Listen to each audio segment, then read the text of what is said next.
Fidèles amis internautes et abonnés de Flash Info TV, bonjour. Merci d'être encore une fois très nombreux à ce nouveau numéro de votre émission Questions acquis de droit. Jeudi 29 octobre 2020, la communauté musulmane fête la naissance du prophète Mahomet qui est la fête de Mawlud. Quelle est la signification de cette fête, son importance et quel est son statut légal du point de vue des nombreuses controverses qui se posent autour de sa commémoration?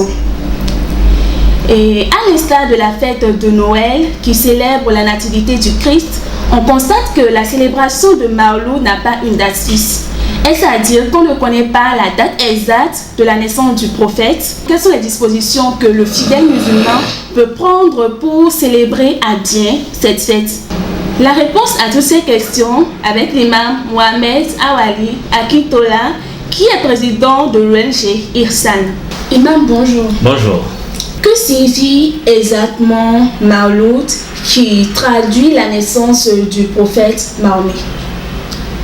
Merci. Je remercie également nos téléspectateurs, nos internautes qui s'intéressent à la religion musulmane et plus précisément aux différentes commémorations et fêtes qu'on y trouve. Vous l'avez déjà dit, Madame la journaliste, Mawlud vient de la racine arabe Mawlid. Et par extension, on parle de Mawlid Nabi sallallahu alayhi wa sallam, qui est la naissance du prophète de l'islam, le prophète Mohammed, que la paix et la bénédiction d'Allah soient sur lui. Donc, ce qui est appelé aujourd'hui Mawlud un peu partout, c'est la naissance du prophète Mohammed sallallahu alayhi wa sallam, et c'est la commémoration, ou du moins l'anniversaire de cette naissance-là chaque année. Et de façon historique, je rappelle que le prophète, qui est une miséricorde pour l'univers et l'humanité tout entière, est né le 12 du mois de Rabi al-Awwal, qui est le 3e mois du calendrier lunaire en islam. Et pour cette année, je pense que ça doit correspondre au jeudi prochain. Donc c'est à cette occasion chaque année que les musulmans célèbrent la naissance du prophète que vous appelez Mawlud, que nous appelons Mawlid Nabi sallallahu alayhi wa sallam. Merci. Et justement, en parlant de la célébration de cette fête, on constate assez de remous, de controverses autour de ce qui fait en quelque sorte la fête. Et beaucoup de musulmans n'acceptent pas la célébrer. Au Bénin, par exemple, d'autres ne reconnaissent pas, certains ne reconnaissent pas la légitimité et la légalité de cette fête. Qu'est-ce qui pourrait expliquer cet état de choses? Merci. Et en fait, c'est une polémique vieille et qui n'est certainement pas prête de s'arrêter. Je rappelle que je ne suis pas là pour trancher ou pour dire c'est bien ou c'est pas bien, célébrer ou ne pas célébrer, car je suis encore très loin de le dire. Il faut juste dire quand même que ceux qui estiment que sur le plan islamique, la célébration du Mawlud Nabi sallallahu alayhi wa sallam est légale, légitime, ont leur raison et sont légion. Et ne sont pas des moindres, je parle autant des contemporains que des savants de la religion musulmane de par le passé, et qui sont des savants de grande notoriété. Les détracteurs également ne sont pas moindres. C'est donc pour dire que c'est un match assez ardu. En fait, l'islam a deux fêtes légales. La fête du Ramadan et la célébration de l'Aïd al-Kabir que nous appelons la Tabaski. Ce sont les deux fêtes légalement annoncées et célébrées par le prophète Mohammed sallallahu alayhi wa sallam. Et les musulmans, après le Coran, s'enjoignent et suivent la sunna du prophète Mohammed, c'est-à-dire les dires et les faits du prophète. Donc on s'identifie au prophète dans tout ce qu'il a fait. Le prophète sallallahu alayhi wa sallam n'a jamais célébré le Mawlud. C'est-à-dire qu'il n'a jamais fait l'anniversaire de sa propre naissance. Les califes qui ont suivi le prophète, dans les 2 ou 3 générations qui ont suivi, n'ont jamais célébré cela. Il faudrait que ce soit clair. Aucun verset du Coran ne parle également de la célébration du Mawlud. Les musulmans qui fêtent le Mawlud veulent imiter les chrétiens qui fêtent la nativité du Messie, fils de Mariam, que le salut d'Allah soit sur lui. Donc c'est dire que c'est parce que les chrétiens fêtent la Noël que les musulmans également veulent forcément fêter la fête du Mawlud. Alors que dans le domaine des actes civils, c'est-à-dire tout ce qui est culturel, j'allais dire, la nourriture par exemple, le vêtement, là on dit que tout est, le principe de base est que tout est permis sauf ce qui est interdit. C'est-à-dire par exemple qu'avant de manger la pâte, je ne demanderai pas est-ce qu'il est permis de manger la pâte. Toutes les nourritures sont permises sauf ce qui est interdit. C'est un peu l'inverse. Ceux qui autorisent le Mawlud disent que le Mawlud n'est pas un acte d'adoration. Donc on ne recherchera donc pas sa source dans ce qui est autorisé ou pas. Ça ne relève pas de la jurisprudence en matière d'adoration. C'est un acte culturel.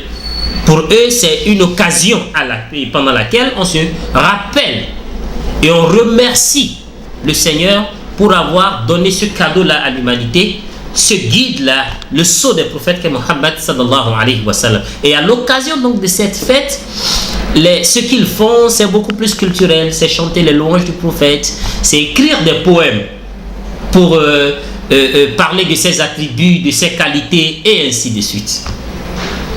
Pendant que ceux qui refusent totalement la célébration du Mawlud considèrent le Mawlud comme une innovation, une mauvaise innovation. Une innovation, c'est donc ce qui n'a pas été fait par les pieux prédécesseurs et que des gens font maintenant. Du coup, ils disent non, c'est interdit, c'est illicite. Car le prophète ne l'a pas fait, les compagnons du prophète ne l'ont pas fait et les califes ne l'ont pas fait. La polémique subsiste, je le dis. Et voilà un peu la question de la légalité ou non. Ça dépend de là où on se situe. Mais vous la fêtez? Je préfère ne pas répondre à cette question. Une chose est que chaque jour que Dieu fait, je célèbre le prophète Muhammad sallallahu alayhi wa sallam dans mes dires, dans mes actes, dans mes prières. Et le jeudi prochain, j'aurai certainement encore plus de temps et je le célébrerai encore plus que je le fais les jours habituels. D'accord. Un peu plus tôt dans vos propos, vous avez parlé de la naissance du prophète qui s'est faite dans le 3e mois du calendrier lunaire. Et est-ce à dire que c'est pour cette raison que quand on considère notre calendrier actuel comme à l'instar de la célébration de la nativité du Christ qui se fête tous les 25 décembre, chez les musulmans, on n'a pas une date exacte pour la célébration, pour ceux qui le veulent bien sûr, de la naissance du prophète. Est-ce pour cela que on n'a pas une date exacte de célébration? Je vais répondre à votre question. En fait, le calendrier grégorien que nous suivons en République du Bénin est un calendrier fixe. Cela vous permet par exemple de dire le 2 de chaque année c'est toujours sur tel jour, c'est toujours le 2. Le 2 de tel mois de chaque année c'est toujours. Par contre, les musulmans suivent le calendrier lunaire. Le calendrier lunaire qui n'est pas un calendrier de 365 ou de 366 jours, mais qui est en moyenne de 360 jours. C'est donc dire que les mois, d'abord, le mois lunaire n'a jamais été de 31 jours. Vous avez la possibilité que ce soit un mois de 29 jours ou de 30 jours. C'est la même chose que nous remarquons souvent lors de la fête du Ramadan. Parfois, le Ramadan, il peut durer 29 jours, comme il peut durer 30 jours. Vous suivez un peu ce que je dis.